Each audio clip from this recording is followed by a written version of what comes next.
नमस्कार, तपाईहरुलाई स्वागत छ टेक्निकल दाजुको नयाँ भिडियोमा। अंग्रेजी भाषा सिक्नु भनेको एकदम महत्त्वपूर्ण कुरा रहेको छ। अहिलेको जमानामा अंग्रेजी भाषा आएन भने एकदम गाह्रो हुन्छ। हामीले अंग्रेजी भाषा के बोल्न के लेख्न जानेका हुन्छौं, तर पनि कतिपय अनलाइनमा अथवा तपाईले अफलाइनमा कुनै पनि न्यूजपेपर पढ्नु पर्यो भने तपाईले अनलाइनमा कुनै पनि किताबहरु पढ्नु पर्यो, कुनै पनि वेबसाइटमा तपाईले चाहिँ कुनै पनि चाहिँ वेबसाइटहरु तपाईले पढ्नु पर्यो, इंग्लिश मिडियमको कुराहरु तपाईले पढ्नु पर्यो भने तपाईलाई मुस्किल हुन्छ। तपाईलाई आज यस भिडियोमा म अंग्रेजीमा लेखिएका कुराहरुलाई सजिलोसँग कसरी तपाईले नेपालीमा कन्भर्ट गरेर पढ्ने भन्ने विषयमा तपाईलाई बताउँछु। तपाईले केही सेकेन्डमै केही मिनेटमै तपाईले इजी तरिकाले चाहिँ आफ्नो मोबाइल फोनबाट अथवा तपाईले आफ्नो ल्यापटपबाट चाहिँ अनलाइनमा विभिन्न आर्टिकलहरु, विभिन्न न्यूजपेपरहरु, विभिन्न किसिमका कन्टेन्टहरु चाहिँ तपाईहरुले अंग्रेजी मिडियमलाई चाहिँ तपाईले नेपाली मिडियममा कन्भर्ट गरेर चाहिँ इजिली पढ्न सक्नुहुन्छ। तपाईले यो भिडियो हेरिसकेपछि तपाईलाई चाहिँ सिम्पल प्रोसेस तपाईले एप्लाई गर्नुभयो भने तपाईले चाहिँ सजिलोसँग चाहिँ कुनै पनि अंग्रेजीमा लेखेको कुराहरुलाई चाहिँ नेपालीमा कन्भर्ट गरेर तपाईले पढ्न सक्नुहुन्छ। एकदम बेस्ट ट्रिक हो। तपाईले यो भिडियो पुरै हेर्नु होला।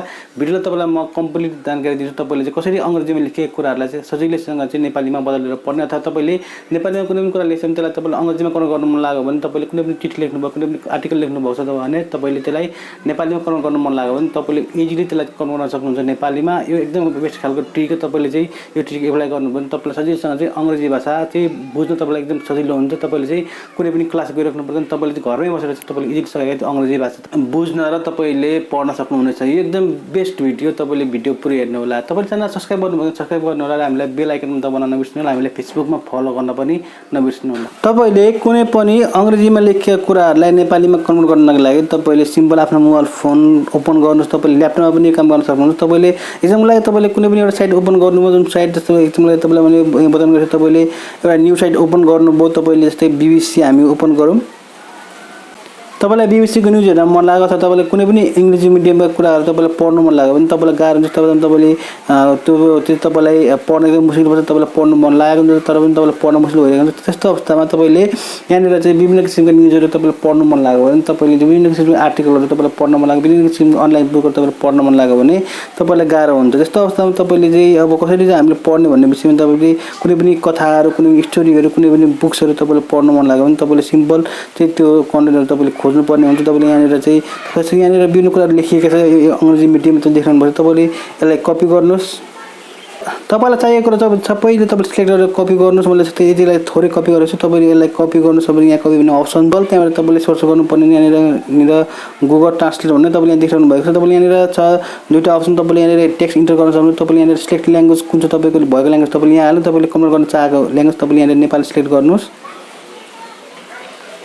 अब तपाईले त्यहाँ सिलेक्ट गर्ने बित्तिकै तपाईले यहाँनिर यसलाई पेस्ट गर्नुस्। पेस्ट गर्ने बित्तिकै तपाईले यहाँनिर हेर्न सक्नुहुन्छ। अब यहाँनिर तपाईले यो चाहिँ नेपालीमा कन्भर्ट गरिदिनुस्। कन्भर्ट गर्ने बित्तिकै तपाईको चाहिँ अब कन्भर्टिङ सुरु हुन्छ। तपाईले देख्नुहुन्छ यहाँ नेपालीमा लेखिएका कुरा आइसकेको छ। तपाईले यो जुन कुराहरु अंग्रेजीमा लेखिएको थियो त्यो कुराहरु चाहिँ यहाँ नेपालीमा लेखेर चाहिँ यहाँ आइसकेको छ। तपाईले देख्नु भएको छ। यसरी इजी तरिकाले तपाईले चाहिँ कुनै पनि अंग्रेजीमा लेखिएको कुराहरु नेपालीमा गर्दा यहाँ तपाईले बदल्न सकेर पढ्न सक्नुहुन्छ। तपाईले न्यूजहरुलाई तपाईले नेपालीमा इंग्लिशमा यो न्यूजहरुलाई तपाईलाई इंग्लिशमा पढ्न गाह्रो लाग्यो भने तपाईले यसरी कन्भर्ट गरेर नेपालीमा पढ्न सक्नुहुन्छ। तपाईले इंग्लिशमा यहाँ जे कुरा छ तपाईले नेपालीमा त्यही कुरा लेखेको छ। एकदम शुद्ध तरिकाले लेखेको छ। कुनै पनि नबुझ्ने कुरा छैन। तपाईले यहाँ देखिरहनु भएको छ चाहिँ यसरी तपाईले सिम्पली तरिकाले कुनै पनि अंग्रेजीमा लेखेको कुरालाई नेपालीमा कन्भर्ट गरेर तपाईले भन्नुहुन्छ। यही मिडियमबाट यही माध्यमबाट तपाईले चाहिँ अब तपाईले नेपालीबाट चाहिँ अंग्रेजीमा तपाईले कन्भर्ट गर्न सक्नुहुन्छ। नेपालीमा कुनै कुरा लेखेको छ भने त्यसलाई तपाईले अंग्रेजीमा कन्भर्ट गर्न सक्नुहुन्छ। यो पनि एकदम बेस्ट खालको ट्रिक हो। तपाईले इजिली चाहिँ यो ट्रिक फलो गर्नुभयो भने चाहिँ तपाईको चाहिँ तपाईलाई पढ्न एकदम तपाईलाई बुझ्न, तपाईलाई कुनै पनि आर्टिकल पढ्न, तपाईलाई कुनै न्यूजहरु आर्टिकलहरु पढ्न, तपाईलाई कुनै पनि किसिमको अनलाइन रूपमा तपाईलाई पढ्नको लागि सजिलो पर्छ। तपाईले कुनै पनि कुराहरु तपाईले बुझ्न सजिलो पर्छ। तपाईले एकदम बेस्ट ट्रिक हो। तपाईले यो ट्रिक आफ्नो एप्लाई गरेर तपाईले चाहिँ अंग्रेजीलाई नेपालीमा कन्भर्ट गरेर तपाईले पढ्न सक्नुहुनेछ। भिडियो कस्तो लाग्यो कमेन्ट बक्समा लेख्न नबिर्सनु होला। तपाईहरुले हामीलाई सब्स्क्राइब गर्न नबिर्सनु होला। तपाईले हाम्रो भिडियोलाई लाइक गरिदिनु होला। तपाईले शेयर गरिदिनु होला। तपाईले हामीलाई फेसबुकमा, इन्स्टाग्राममा, तपाईले टिकटकमा र तपाईले हामी ट्विटरमा फलो गर्न नबिर्सनु होला। तपाईलाई टेक्नोलोजिकल सम्बन्धी, एजुकेसनल सम्बन्धी भिडियोहरु हामी दैनिक रूपमा लिएर आउने छौं। तपाईको साथ र सहमतले हामीले नयाँ भिडियो बनाउने मोटिभेसन मिल्छ।